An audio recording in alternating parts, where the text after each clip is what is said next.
What's going on, everybody? Welcome back to another edition of the Fantasy Six-Pack NFL Preview Podcast Series. I am your host, as always, Travis, and of course, we are joined by our currently injured but oft insightful analyst, Noah Spurlock. Noah, how you doing? Doing good. How are you doing? Good. Glad to have you back. I know got banged up playing basketball. That's why it's football season. We gotta, stay off those basketball courts. I know. I should be playing football. Yes, which has a much lower risk of injury. Anyway, we are here to talk about the Carolina Panthers today. Maybe just to me, it seems like a sneaky good team for fantasy assets.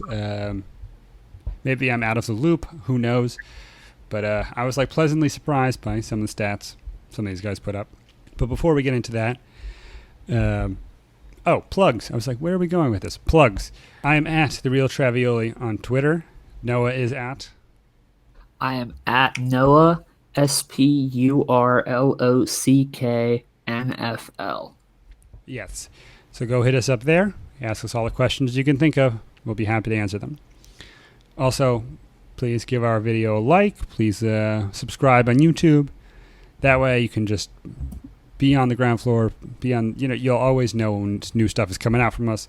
Fantasy Six-Pack is the channel. So go check us out there. That's where you can find all of our old episodes. But enough about that. Enough about plugs. On to the Carolina Panthers. And of course, the first person you have to talk about when you talk about the Panthers is their star quarterback, Cam Newton. Put up a pretty solid season last year. 3,395 yards through the air. 24 touchdowns, 13 interceptions, just under 500 rushing yards, and 4 touchdowns on the ground as well, which is a nice little bonus. So, Noah, what do we think of Cam Newton this year? Is he a top 5 quarterback, a top 10 quarterback? Is he going to reclaim some of that MVP shine from a few years ago? How do we see this season playing out? The thing about Cam Newton is that it's almost always about injuries. I could sit here right now and say that, he's for sure going to be a top 10 quarterback, which I do think he will be if he plays 16 games.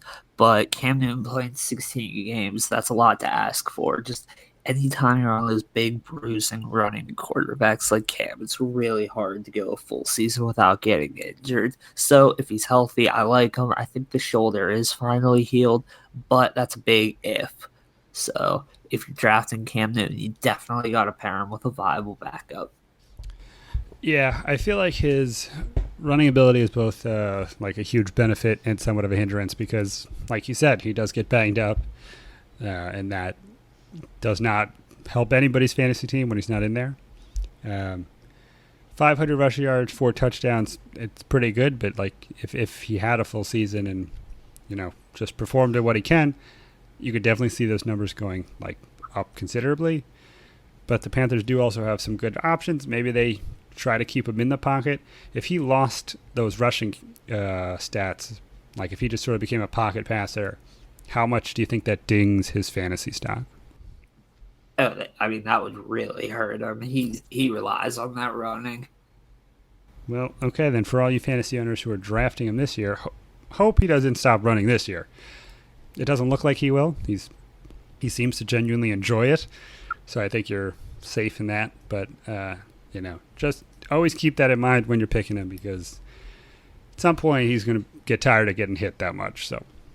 But he does have a pretty viable backfield mate in Christian McCaffrey, who really cemented himself as a fantasy superstar last season. 219 carries for 1,098 yards and 7 touchdowns on the ground. And then 107 catches for 867 yards and 6 touchdowns. And that just sort of blew me away. I knew he was good last year. I knew he put up stats, but 107 catches is incredible coming out of the backfield. His usage rate must be huge. How far off is he from being the number one fantasy asset this year, Noah?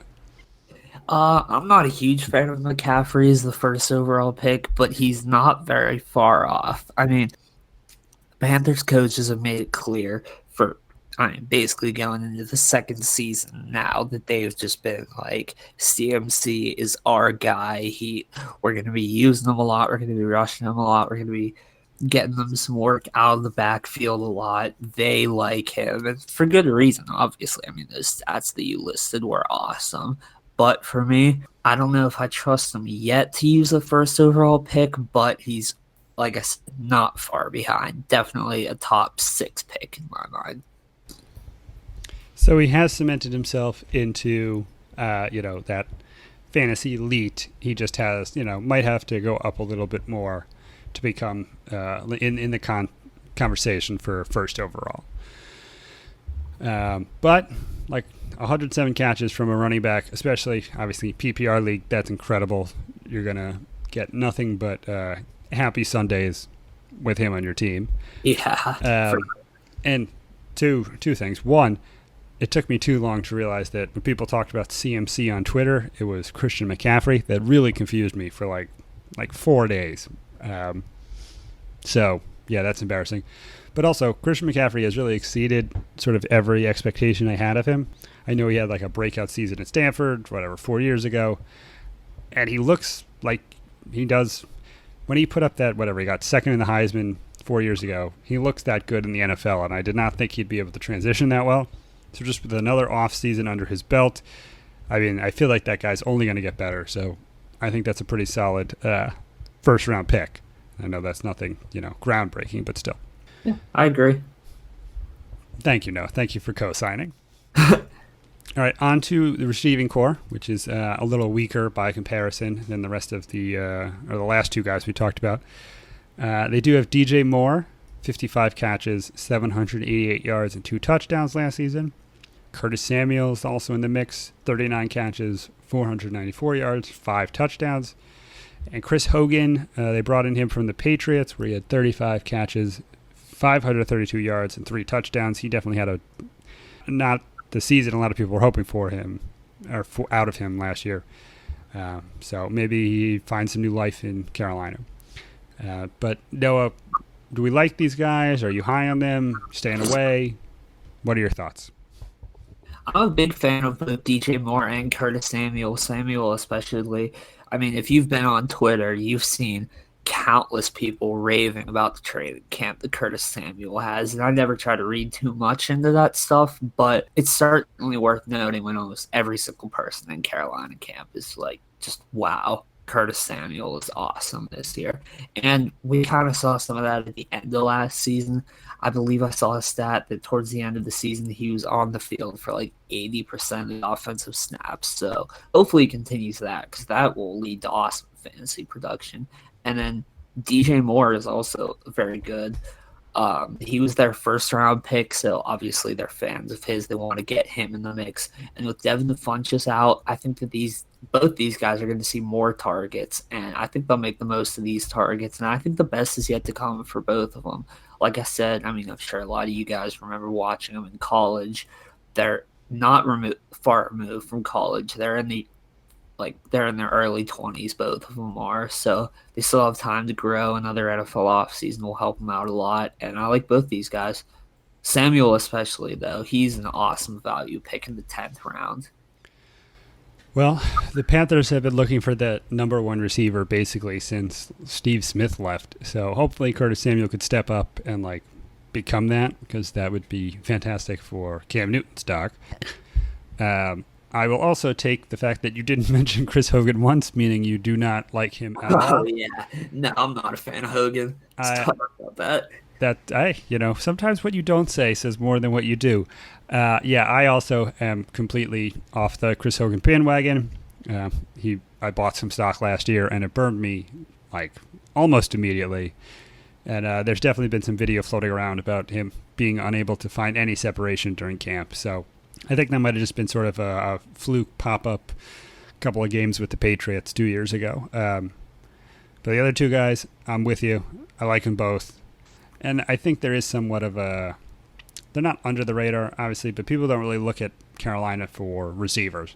So not that you'll get these guys with your last pick, but they might have a slight value hit or something like that. All right, on to the last member of our breakdown, and that is Greg Olsen, the Panthers' oft-injured tight end, it seems, nowadays. He only played 9 games last year. I think he only played somewhere around there the year before.